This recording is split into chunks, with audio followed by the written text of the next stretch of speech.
ბატონ ვახტანგ, როგორ შეაფასებთ იმას, რაც მოხდა, რამდენად წარმატებული იყო სამხედრო ოპერაციული თვალსაზრისით, როგორ მოხდა ისე, რომ ირანის საჰაერო თავდაცვის ინფრასტრუქტურამ ფაქტობრივად საერთოდ ვერ შეამჩნია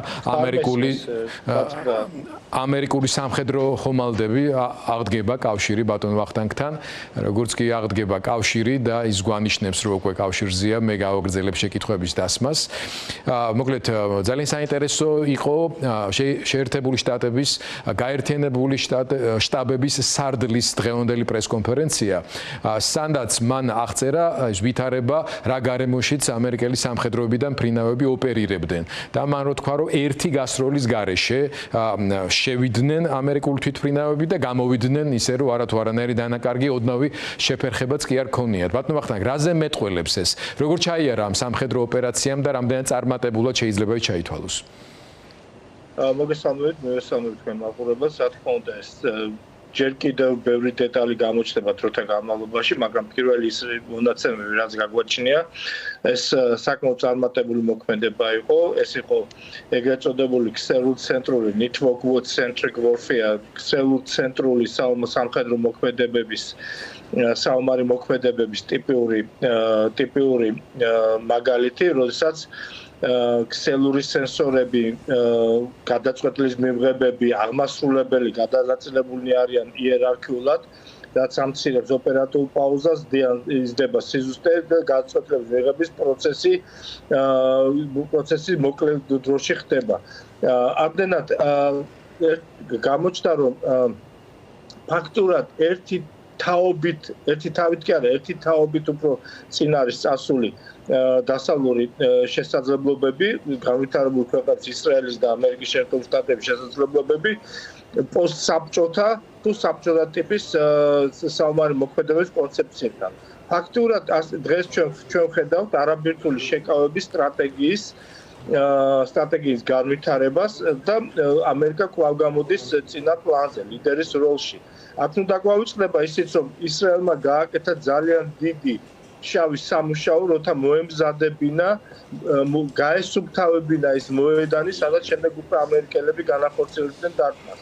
ეს რა თქმა უნდა, ეს არის ერთობლივი მოქმედება, ეს რა თქმა უნდა, ეს არ იყო დაგეგმილი ერთი დღით და ორი დღით, ეს ხდებოდა მრავალი წლის განმავლობაში ურთიერთქმედების ისრაელი-ამერიკის ურთიერთქმედების შედეგად, წვრთნებიც მიმდინარეობდა ამ თემატიკაზე და ასე შემდეგ და ასე შემდეგ. ასე რომ შედეგი სახეზია ფორდოუსის და ნათანის ბირთვული ცენტრები დაბომბილი იქნა GBU 57-ით, რომელმაც ფაქტიურად რაც ჩვენ ხედავთ, რაც აეროგადაღებები თუ კოსმოსური სატელიტური სურათები ჩანს, რომ დარტყმა განხორციელდა წარმატებით, ხოლო ისპაჰანი ტომაჰავკებით იქნა დაზიანებული, განხორციელებული ისპაჰანზე ტომაჰავკებით დარტყმა, რაც წყალქვეშა ჩართულობის ალბათ დიდი ალბათობით იყო ჩართულობის შედეგად განხორციელდა. რა გვაქვს დღეს ჩვენ შედეგად?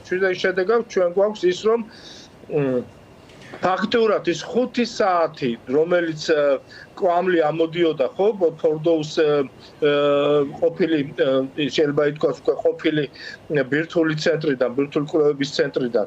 ეს ნიშნავს, რომ 100 მეტრ სიმაღლემდე, წარმოიდგინეთ 100 მეტრ სიმაღლემდე რამხელა რა დიდი დარტყმა უნდა ყოფილიყო, დიდი აფეთქება უნდა ყოფილიყო და დიდი ნგრევა, რაც საშუალება მისცა, რომ აი ამ სიღრმეზე ჰაერის მოძრაობა იყო გაადვილებული, რამაც 5 საათის განმავლობაში ხანძარი ბობოქრობდა ამ ნანგრევებში, ხო?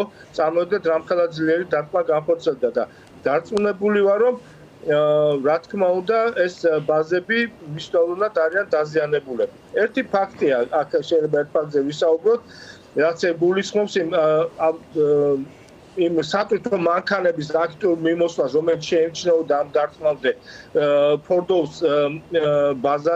ფორდოუს ცენტრთან, რაც ეს ნაკლებად სავარაუდოა, რომ რაღაც გარკვეული თქვა იგივე ცენტრიფუგების გატანა განხორციელდა, მაგრამ შესაძლებელია, კიდევ ვიმეორებ, რომ რა თქმა უნდა, ვარაუდის დონეზე შესაძლებელია, რომ გამდიდრებული ურანის რაღაც გარკვეული ნაწილები იქნა გატანილი, მაგრამ ნებისმიერ შემთხვევაში არსებული დაზვერვის ძალიან კარგი სისტემის კვალობაზე ისრაელის მოსადის ქსელზე, რომელიც არ მოქმედებს ირანის ტერიტორიაზე, მათი ადგილმდებარეობა იქნება აღმოჩენილი, თუ კი ეს მოხდა და რა თქმა უნდა, ნებისმიერ შემთხვევაში მათი განთავსება არ იქნება ისე დაცული, როგორც თუნდაც ფორდოუს ცენტრში იყო.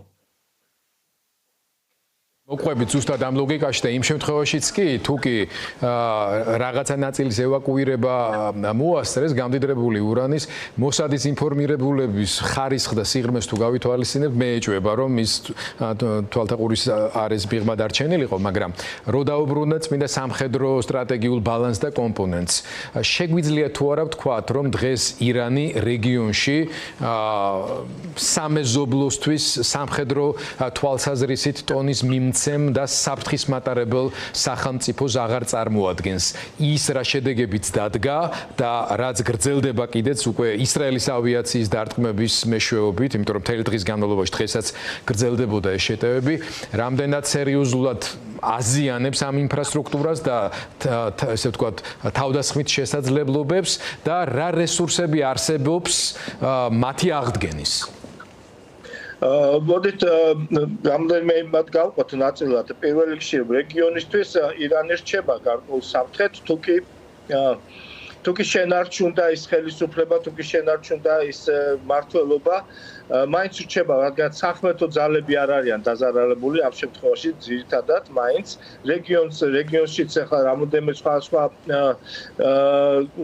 ქვეყნებისგან შედგება და შესაბამისად გარკვეულ ქვეყნისთვის შეიძლება წარმოადგენდეს საფრთხეს, გარკვეულისთვის ნაკლებად. ახლა თურქეთს რა თქმა უნდა აწყობდა მიუხედავად ერდოღანის განცხადებებისა, რა თქმა უნდა თურქეთს აწყობს დასუსტებული ირანი, ამაზე ორი აზრი არ არსებობს და არაბირთული ირანი. ეს ნამდვილად აწყობდა თურქეთს, თუნდაც რეგიონში მოთამაშეობის ადგილის გასანაწილებლად.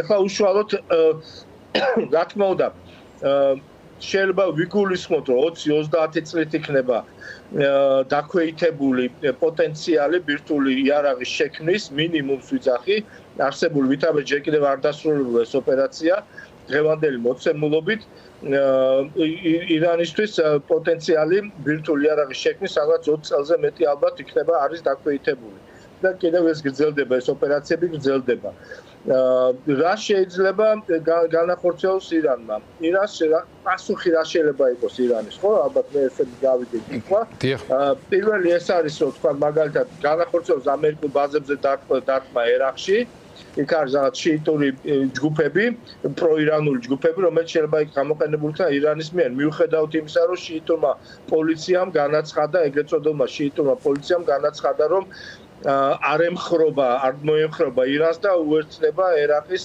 შეერთებულ ძალებს ერაყის პოლიტიკაში. შეუძლია განახორციელოს ორმუზის სრუტის დაკეტვა, ხო? ეს მნიშვნელოვანი სრუტი არის. ტრანსპორტირებისთვის, ეკონომიკური ტრანსპორტირებისთვის და გადაადგილებისთვის და ამაზე მიიღო თვალშები დღეს მიიღო პარლამენტმა, ირანის პარლამენტმა გადაწყვეტილება, რომ ამერიკის, ბრიტანეთის და ამერიკის მოკავშირეების ხომალდებისთვის იქნას დაკეტილი, გემებისთვის იქნას დაკეტილი აღნიშნული სრუტე, თუმცა ჯერ ეს გადაწყვეტილება ბოლომდე არ არის მხოლოდ პარლამენტის მიერ მიღებული. დაარტყას ავიამზით დაჯგუფებას, რომელიც იმყოფება რეგიონში. ყველაფერი ამიტომ კიდევ ერთ ყველაზე ალბათ ყველაზე უფრო აქტუალური იქნება ტერაქტი ამერიკის შეერთებული შტატების ტერიტორიაზე. ან ისეთ ქვეყნებში, სადაც ამერიკის საელჩოები ან ამერიკის მოქალაქეები არიან, ესეთ შაშრობა რა თქმა უნდა არის. ალბათ ეს ყველაზე მეტად ხელეწიფება, ვინაიდან ამერიკულ ბაზებზე დარტყმაც არ ამგონია რომ იმდენი ბალისტიკური შესაძლებლობა გააჩნდეს ახლა ამჟამად ირანს ბალისტიკური რაკეტებით იმოქმედოს და ალბათ ძირითადად მაინც იქნება უპილოტო საფრენი აპარატებით და ამერიკული ბაზები რა თქმა უნდა ეს რისკები გათვლილია და შესაბამის ზომებსაც მიიღებენ იგივე ეხება ავიამზით დაჯგუფებებზე დარტყმის განხორციელება ვინაიდან ისეთი დაცვა გააჩნია თითოეულ ამ დაჯგუფებას აქ ორი იმყოფება ახლა რეგიონში მესამე მიემართება როგორც ჩემთვის დაცვებული რეგიონისთვის რა თქმა უნდა ესეც ნაკლებ სავარაუდო არის მაგრამ აი ტერაქტები ნამდვილად რჩება საფრთხე